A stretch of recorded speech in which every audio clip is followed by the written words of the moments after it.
Assalamualaikum warahmatullahi wabarakatuh. Selamat siang, selamat berjumpa kembali. Apa kabar semuanya? Ya, tentunya baik-baik saja. Pada pertemuan kita kali ini, materi yang akan Bapak sajikan untuk bahasa Indonesia kelas 11 adalah tentang mengelola informasi dalam ceramah. Kompetensi dasarnya adalah menganalisis isi, struktur, dan kebahasaan dalam ceramah berkaitan dengan bidang pekerjaan. Kemudian mengonstruksi ceramah berkaitan bidang pekerjaan dengan memperhatikan aspek kebahasaan dan menggunakan struktur yang tepat.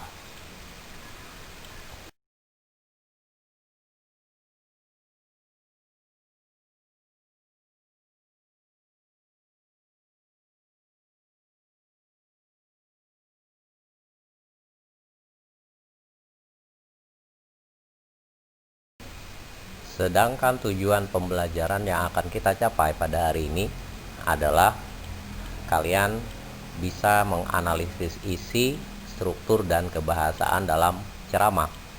Kemudian kalian juga bisa mengonstruksi ceramah tentang permasalahan aktual dengan memperhatikan unsur kebahasaan dan struktur yang tepat.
Para siswa sekalian, ya, pada pembelajaran ini kita akan mengungkapkan seluk-beluk masalah ceramah, baik itu nanti dari sisi struktur atau unsur kebahasaannya.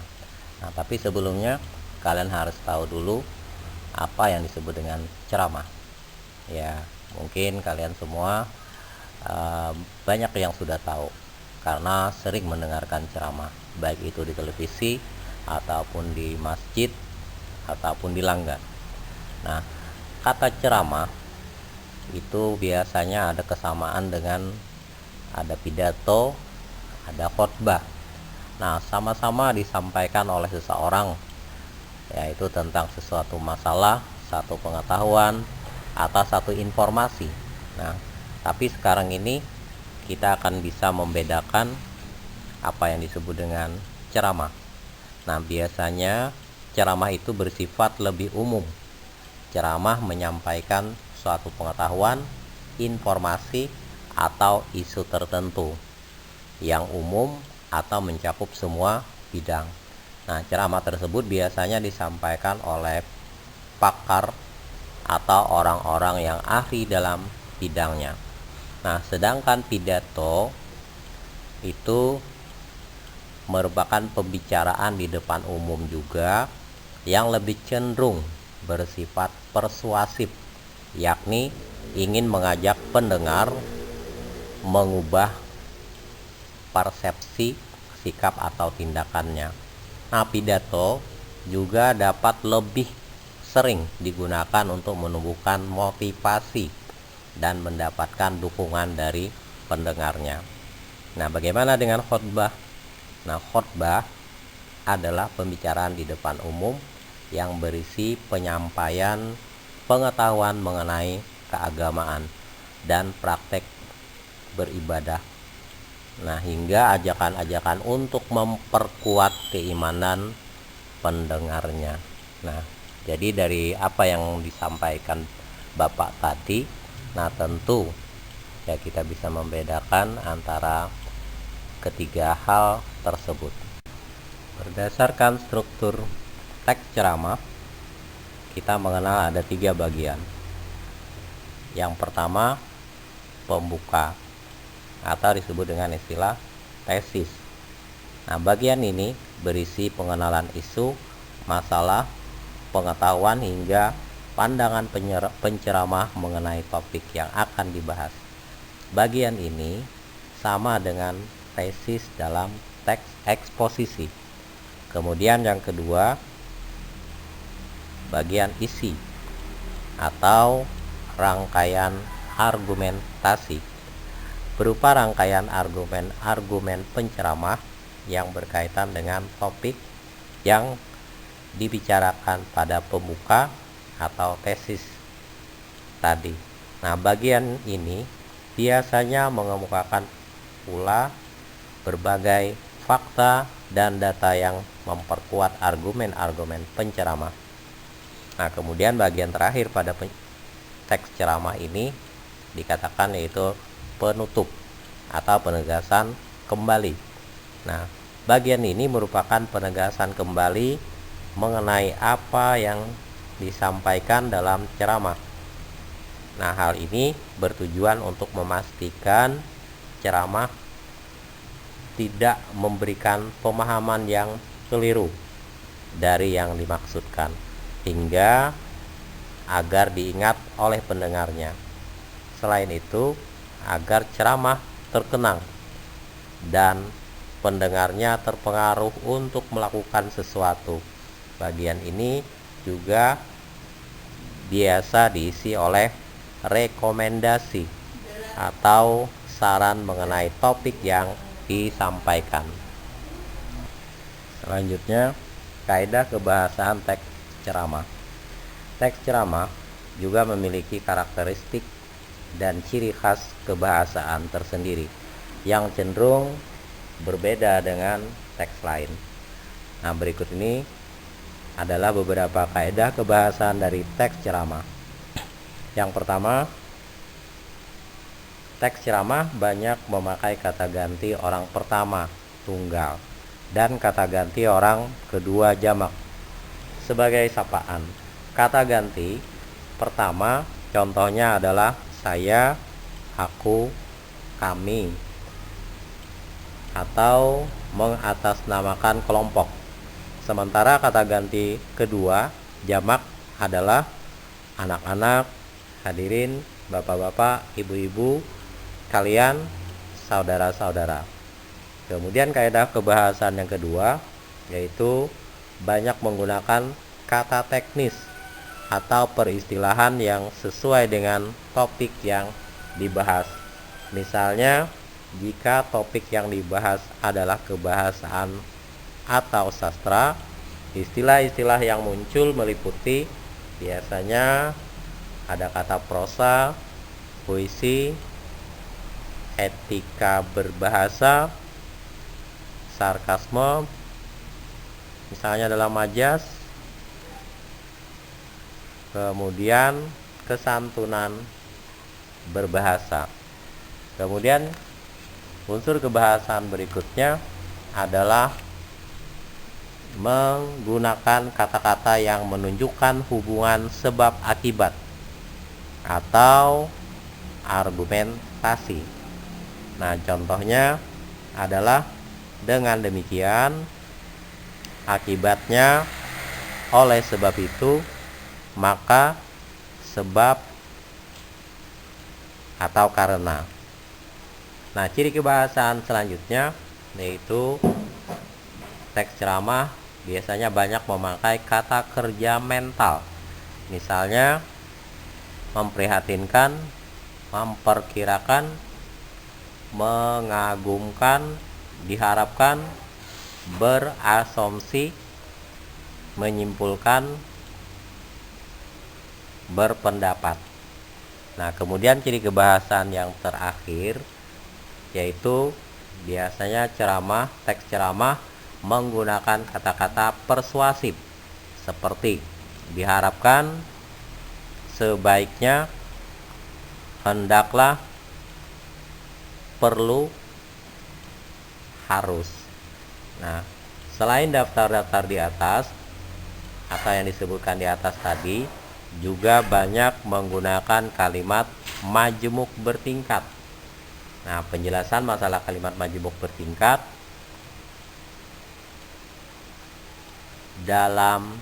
dapat dilihat di artikel, atau mungkin kalau kalian membuka di Google, nah dapat dilihat pada contoh teks ceramah. Nah, di situ ada menggunakan kalimat majemuk bertingkat.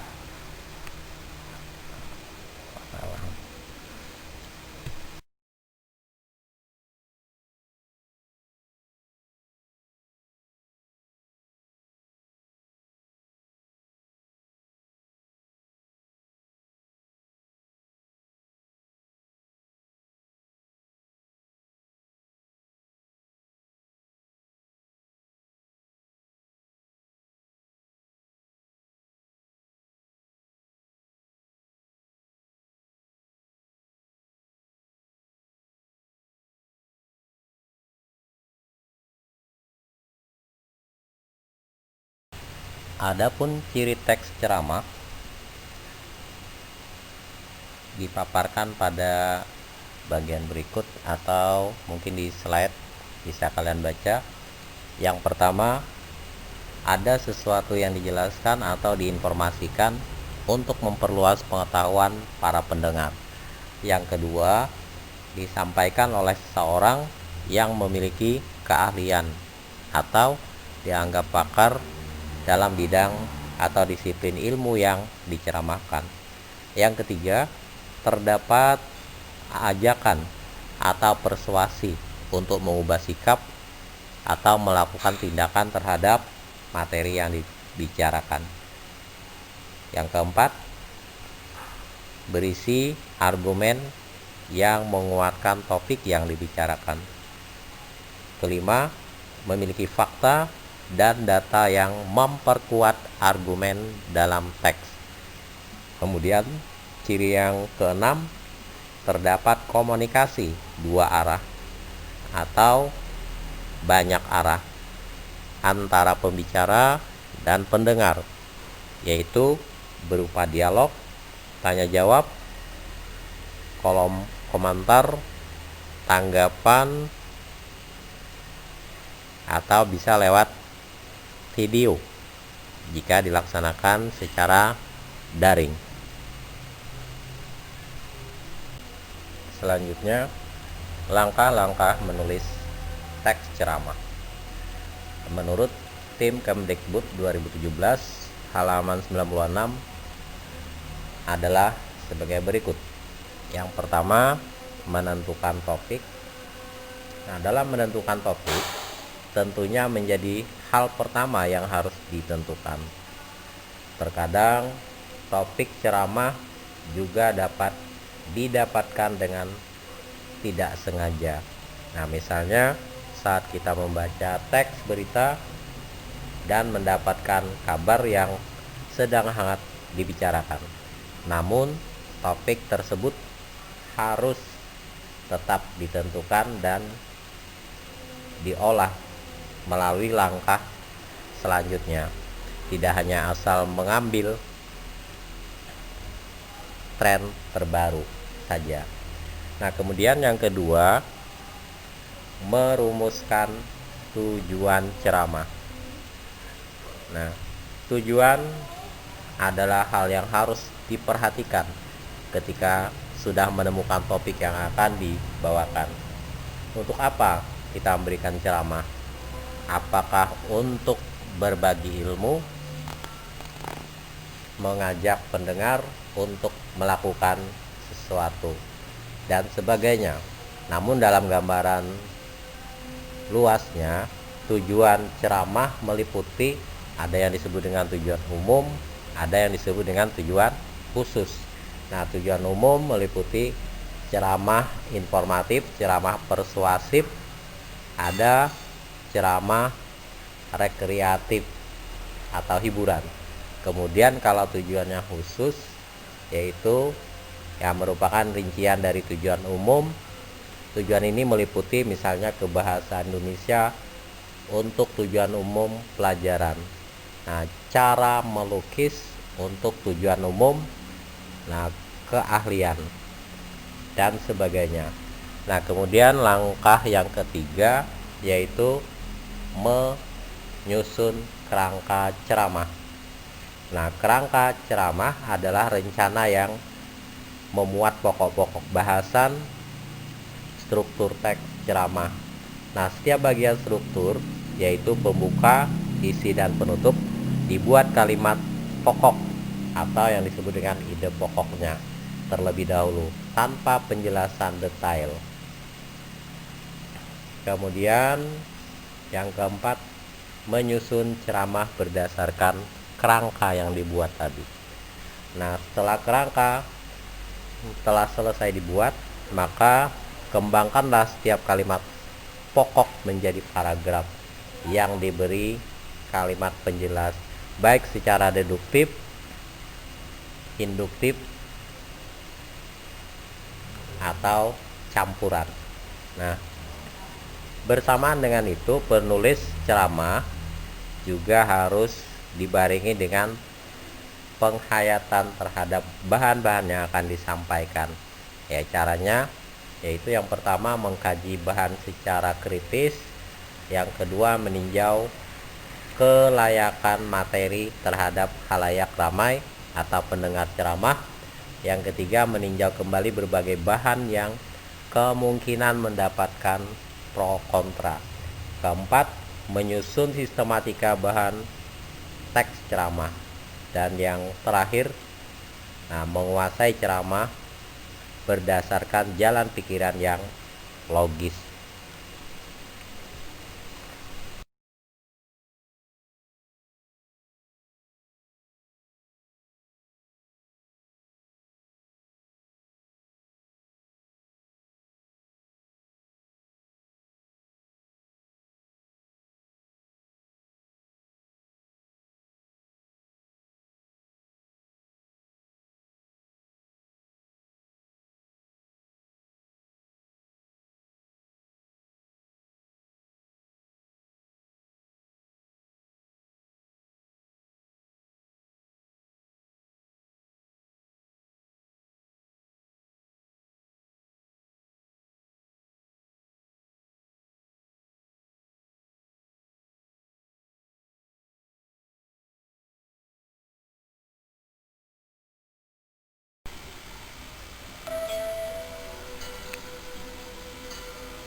Baiklah, materi kita yang Bapak sajikan pada hari ini sebagai bukti bahwa apakah kalian bisa memahami materi tentang teks ceramah.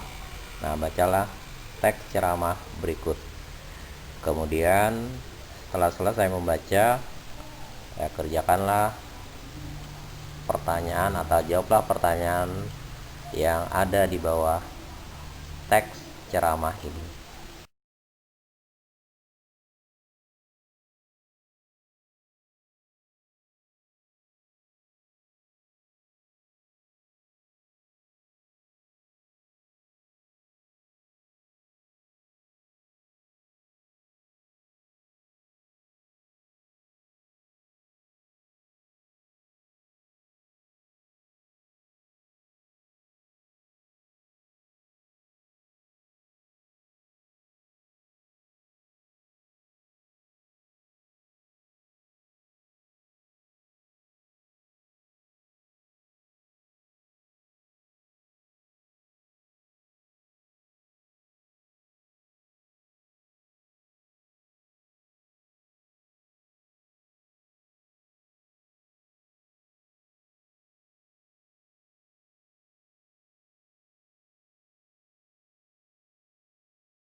Demikian materi yang bisa Bapak sampaikan pada hari ini. Mudah-mudahan kalian bisa memahaminya, dan mudah-mudahan ya pandemik saat ini cepat berlalu dan kita bisa belajar seperti biasa, bertatap muka, tetap semangat ya. Mudah-mudahan nilai kalian bagus ya. Sampai jumpa pada pertemuan berikutnya. Assalamualaikum warahmatullahi wabarakatuh.